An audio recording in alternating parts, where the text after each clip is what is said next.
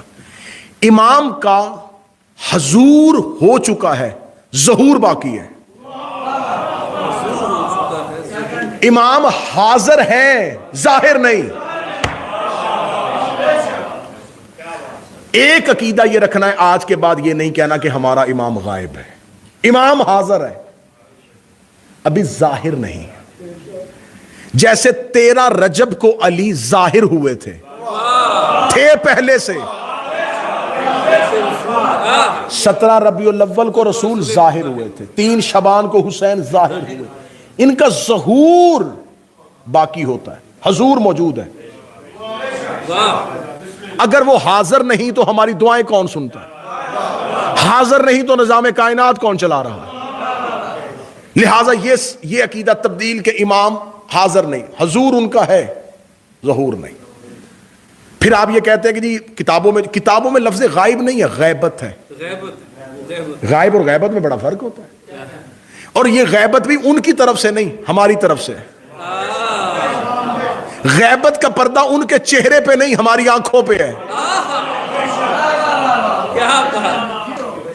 یہ کہہ دینا کہ امام ابھی موجود نہیں ہے، امام ابھی آئے نہیں ہے، امام ہے نہیں۔ اب ہم سے جواب پوچھنے والے ہمارے عقیدے کے کہتے تمہارا امام ہے تو وہ سامنے کیوں نہیں آتا؟ اس امام کا کیا فائدہ جس سے سوال ہی کوئی نہ پوچھا جا سکے؟ اس امام کا کیا فائدہ جس سے بات ہی نہ کی جا سکے؟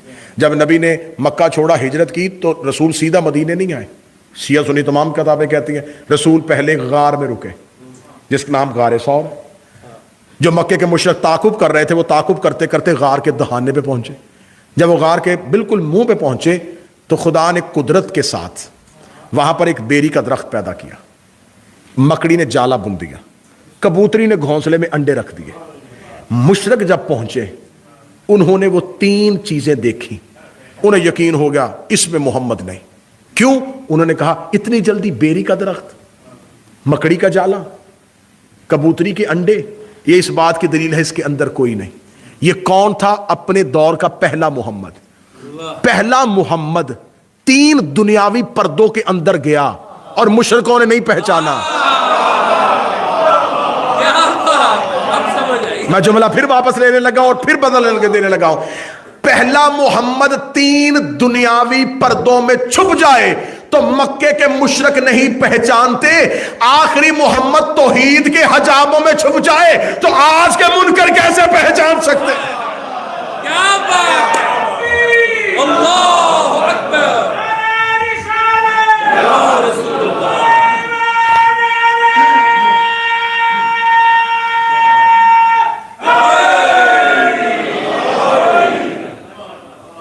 امام کا حاضر ہے، حضور ہے، ہماری مجلسوں میں آتے ہیں، ہمارے گھروں میں آتے ہیں، شب جمعہ قبر حسین پہ ہوتے ہیں، جمعہ نجف ہوتے ہیں، بیت اللہ کا طواف کرتے ہیں، مسجد جمکران میں آتے ہیں، مسجد سہلا میں ہوتے ہیں۔ تو اگر وہ غائب ہے تو ان جگہوں پہ کون آ رہا ہے؟ اس کا مطلب ہے کہ امام کا حضور حاضر ہیں، ظاہر نہیں۔ ہم ان کا حضور نہیں مانگتے، بولے میرے ساتھ، ہم ان کا ظہور مانگتے ہیں کہ وہ ظہور ہو جائے۔ اب ظہور میں تاخیر کیا ہے؟ اب آئیے اس اہم حصے کی طرف چلتے ہیں۔ اب ایک عقیدہ اور میرے بچوں کو رٹا دیا گیا اور 98% شیعہ اس عقیدے پہ آ کے قائم ہو گئے کہ بس وہ آئیں گے، اور جب وہ آئیں گے اس وقت کا بھی کسی کو نہیں پتا، اور ان کے آنے سے پہلے ہم ان سے ملاقات بھی نہیں کر سکتے اور اس امام تک پہنچ بھی نہیں سکتے، امام کو دیکھ بھی نہیں سکتے۔ آقا تقی بہلول کا ایک بڑا خوبصورت جملہ ہے، وہ یہ کہتے ہیں کہ اس آج کے دور کے شیعہ نے امام کو دیکھنا اہم سمجھ لیا ہے۔ انہوں نے کہا تمہیں امام کو دیکھنا زیادہ اہم نہیں، زیادہ اہم یہ ہے کہ وہ تمہیں دیکھے۔ ہائے ہائے ہائے! اور انہوں نے جو نجف بھائی اگلا جملہ کہا، اس اگلے جملے نے آپ کے عقیدے مضبوط کر دینے ہیں۔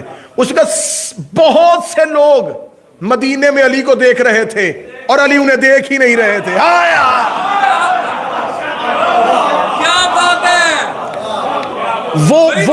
وہ علی کو دیکھ رہے تھے، علی انہیں دیکھنا پسند ہی نہیں کرتے تھے۔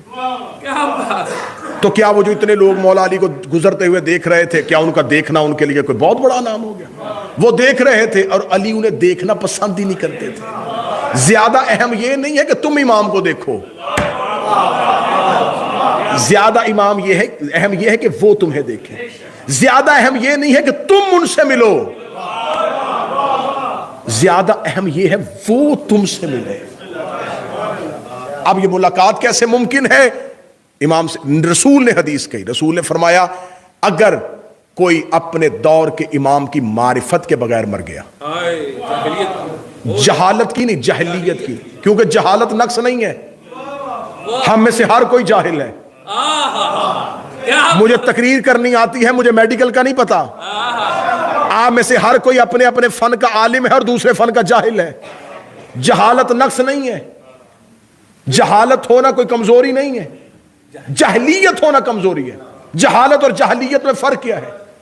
کسی چیز کا علم نہ ہو یہ جہالت ہے, کوئی چیز سامنے ہو اور بندہ اس کا علم نہ رکھے یہ جہلیت ہے. رسول کے زمین پہ اترنے سے پہلے جہالت کا زمانہ نہیں تھا, جہلیت کا زمانہ تھا. اللہ تھا وہ مان نہیں رہے تھے, رسول ان میں موجود تھا وہ مان نہیں رہے تھے. تو رسول نے فرمایا اگر تم نے اپنے وقت کے امام کی, یہ نہیں کہا محبت نہ کی, معرفت نہ کی. معرفت جاننے کو نہیں کہتے, پہچاننے کو کہتے. جاننا اور ہے, پہچاننا اور ہے. ساری دنیا علی کو جانتی ہے. نہیں لفظ واپس کرو, اچھا کر کے دیتا ہوں. سارے مسلمان مانتے ہیں علی فاتح خیبر ہے, سارے مسلمان مانتے ہیں علی فاتح بدر ہے, سارے مسلمان مانتے ہیں علی فاتح احد ہے, سارے مسلمان مانتے ہیں کہ علی پہلا نوازی ہے, سارے مسلمان مانتے ہیں کہ علی مولود کعبہ ہے. یہ جاننا کافی نہیں, علی ولی اللہ یہ پہچاننا ہے. فاتح خیبر ہے یہ جاننا ہے, ولایت علی پہچاننا ہے, سیدہ خاتون جنت ہے یہ جاننا ہے, فدق بی بی کا حق ہے یہ پہچاننا ہے. حکم جاننے کا نہیں, حکم پہچاننے کا. جاننا اور ہے, پہچاننا اور ہے. میرا خیال ہے کہ میں نے اتنی اچھی دلیل دے دی تھی کہ 100% مجمع کو سمجھ آنا چاہیے تھا, لیکن 15% مجمع ابھی بھی چپ ہے. میں ان کے لیے اب اس سے بڑی دلیل دینے لگا ہوں. 9 لاکھ حسین کو جان رہے تھے, 72 پہچان رہے ہیں.